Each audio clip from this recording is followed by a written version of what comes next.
Time now for sports on 104.7 The Cave. Here's Ned Reynolds. Ned Reynolds, Mike the intern, back in the studio. It's Monday, and going into the weekend, I believe the Chiefs were, plus 2.5? Was I right about that? About that. It's fluctuated by a large margin, but a half a point is not a large margin. No, but it's going into this week. Any change there? Not really. It's 2. San Francisco's favored by 2. Really interesting note here because this is something of a historic run by the 49ers. They have been favored in every single game they have played this year, inclusive of the Super Bowl. First time that's happened since 2017. New England Patriots were favored in every game that year as well.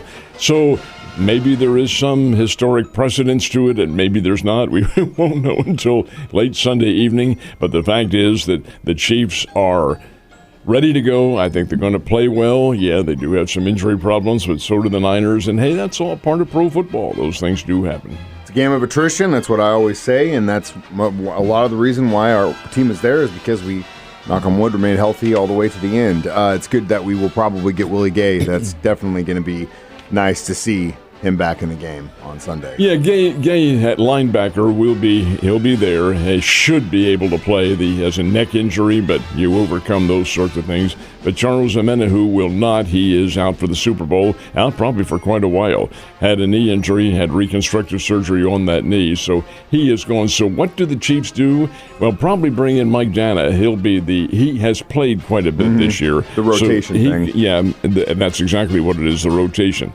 So he'll be there, and their number one draft choice, who's played a little bit this year, certainly he played in that final game against the Chargers, Felix Ozama is how he pronounces his name, I think. He is from Kansas State University, but he's from Blue Springs North, I think it is, outside Kansas City. That's where, in the suburbs of Kansas City, Kansas. That's where he went to high school.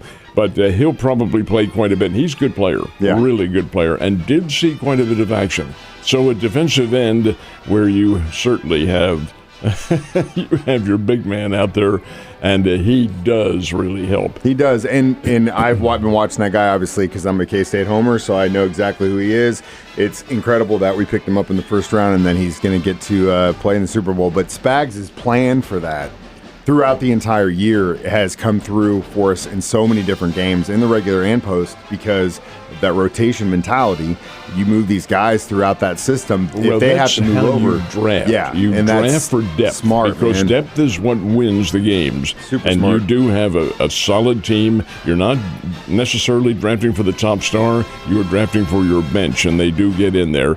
There's also a couple kids who have not played very much. B.J. Thompson from Baylor, and a fellow by the name of Malik Herring, who has not seen any action at all. But it's more than likely. It is possible, too, Mike, possible that the Chiefs could pick up somebody. There is a guy out there who has played. Seattle Seahawks cut him a couple weeks ago, and that's Frank Clark.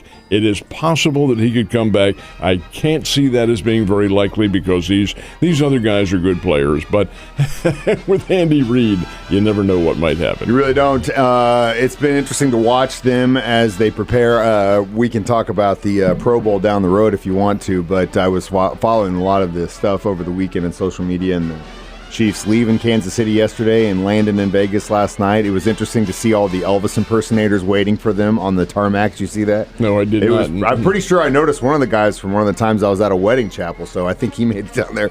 But the Chiefs are in Sin City. They are there, and they will begin their workouts. Now, they have to be there a week ahead of time because of all the press conferences and the hype that goes into the Super Bowl. But, yeah, they left yesterday afternoon, probably flew, I would assume, into some of that storm system that's out there on the West Coast. But over and above all that, they are there, go through probably quasi-drills, not real serious, because you don't get into serious work at this time of the year. And you know what the San Francisco 49ers are going to do. The Niners know what the Chiefs are going to do. No mysteries. Just get out there and play some football. And we had one hell of a golf tournament over the weekend, didn't we? Well, it was, and a record was set in the third round of the competition. But that is where it ended. At 10 o'clock last night, the PGA said there's not going to be a fourth round. The weather conditions out in San Francisco and the Bay Area are a little bit too dicey to continue. Furthermore, the folks at Pebble Beach, their city government said shelter in place because there is a possibility of some flooding and so forth. PGA said, we don't need to be playing golf at Pebble Beach, so the fourth round was canceled. The winner of the Pebble Beach Pro-Am is Wyndham Clark, and he pockets $3,600,000. This was a $20 million tournament. Those are biggies. And Wyndham Clark, who is an emerging star, was the winner of this one, shot a course record 60 on Saturday, and he wins it by one stroke over Ludwig Oberg, who is a youngster from Sweden, but went to college in this country at Texas Tech. And he is also an outstanding player. He finished 16 under, and Clark at 17 under. So it's Wyndham Clark who wins the rain-shortened Pebble Beach National Pro-Am, which was finally ended at 10 o'clock our time last night. Man, a lot of money. It's crazy. Just hitting little balls around. We had a lot of local college basketball teams on the courts. Did we get some wins? We did. The Bears came through. They were able to run away from Belmont in the final 5 minutes of the game and beat the Belmont Bruins from Nashville 87-80. So that's a big win for the Bears, who continue their winning streak, go to Northern Iowa up in Cedar Falls, Iowa on Wednesday night. Lady Bears went to Carbondale on Saturday and knocked off Southern Illinois 62-52, and they did it by outscoring Southern Illinois by 8 points in the fourth period, breaking up a very close game. So the Lady Panthers or Lady Bears, I should say, are the big winners. So are the Lady Panthers. I find this, Mike, to be extremely interesting. Back in December, early December, Southwest Baptist, which has usually been, I don't want to say patsy, that's not the word, but has been rather easy fodder for the Drury University Panthers, came here early December and beat Drury twice. Beat the ladies by 1 point and the men by 3, I think it was, in a doubleheader. A Drury loss to Southwest Baptist in early December. Not acceptable. They returned that visit over the weekend. Was there vengeance in mind? Figure it out for yourself. The Lady Panthers beat Southwest Baptist 102-70. Oh my. And the Panthers turned around and beat their male counterparts, the Bearcats, 79-66. Rather decisive victories. So Drury gets their payback with a couple of wins.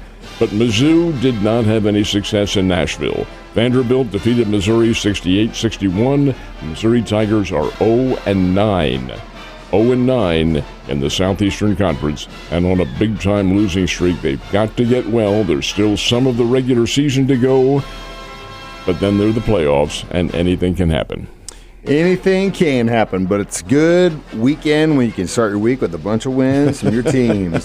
Speaking of which, like we said, California's just getting nailed with rain right now. Were they actually able to do any racing in California? They did, but it was not last night when it was scheduled to be. NASCAR looked at the forecast and said, oh my, what are they calling it, a river, Pacific River or something? Yeah, something that has to do with the way the atmospherics and all this stuff. Yeah, it's atmospheric river. Yeah. Well, that was coming in to the Los Angeles area on Sunday. So they said, well, our race is Sunday night. Au contraire, they moved it to Saturday night in the Coliseum at Los Angeles, and Denny Hamlin got the win with Kyle Busch in second. This is the Busch Clash. It is not a points race. It's kind of the ceremonial opener to the NASCAR season, which now moves down to Florida, where they have race week coming up, and then the big one, which is the official season opener, and that'll be the Daytona 500 on the agenda for a couple of weeks from now. Man, it's crazy. They just say, hey, guess what? You guys got tickets for tomorrow? No. Be there tonight, right now. That's how they changed it. Yeah, That's I know what they did. It's just crazy to me. Ned, you have a great day, and I'll see you tomorrow.